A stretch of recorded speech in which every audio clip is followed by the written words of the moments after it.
अब्दुल्ला शफीक जो कि Pakistani test team में परफॉर्मेंस अदा कर रहे हैं और एज अ हीरो क्रिकेट खेल रहे हैं।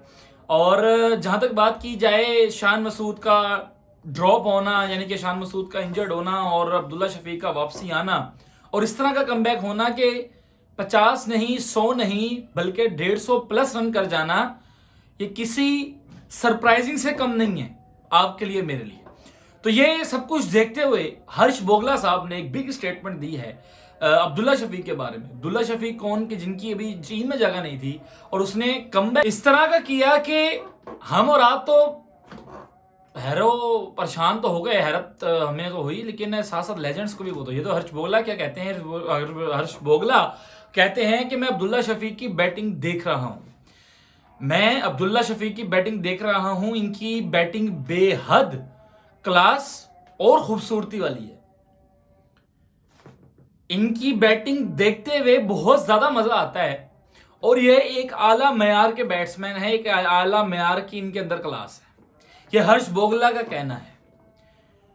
और जहां तक बात की जाए पाकिस्तानी टीम की, जहां तक बात की जाए अगर हम लोग पूरा स्कोर कार्ड देखते हैं तो अजान अवैस के 55 होते हैं, उसके बाद इमामुल हक बेकार कारकर्दगी उसने दिखानी है, वो दिखाता ही है। आगे आ जाते हैं तो अब्दुल्ला शफीक मिलते हैं हमें। अब्दुल्ला शफीक ने ऐसा सरप्राइजिंग स्टार्ट दिया कि उसने एंड तक नॉट आउट रहा। अब्दुल्ला शफीक की ये 200 भी हो सकती थी, बट हमारे जो बॉलर्स हैं उनको ये समझ नहीं आता कि यार हमने सिर्फ सिंगल निकाल कर देना है, अगला खेले। हम लोग भी हिटर बन जाते हैं, बॉलर्स हिटर बन जाते हैं कि यार हम लोग मारे, विकेट नहीं रोकते। शायद वो सोचते नहीं हमारा काम विकेट रोकना थोड़ी, हमारा काम तो विकेट्स लेना है, हम विकेट्स लेंगे। तो ये नहीं सोचना चाहिए, बहरहाल ऐसा मुझे लगता है कि वो सोचते होंगे, बट आपको पता है कि आपका एक बैट्समैन जो है वो 150 प्लस रन करके खड़ा है, तो हमें उसको बैटिंग देनी है, ज्यादा से ज्यादा बैटिंग देनी है।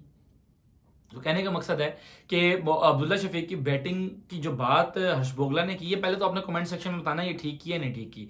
और मेरे से अगर आप लोग पूछेंगे तो भाई मैं कहूंगा कि वाकई A1 क्लास की उसने बैटिंग करके दिखाई है। अगर पाकिस्तान 300 प्लस रन कर गया है, लीड भी दी है, 44 रन की लीड दी थी, तो ये सिर्फ अब्दुल्ला शफीक और विद बाबर आजम की वजह से। बाकी हमारे जो आगा जी मोहम्मद रिजवान, इन्होंने तो भाई ठेका उठाया हुआ कि हमने नहीं बनाने स्कोर। बाकी बाबर आजम, अब्दुल्ला शफीक और बहरहाल अब्दुल्ला शफीक ने जगह अपनी पक्की कर ली है और बनती भी थी इसकी जगह पक्की।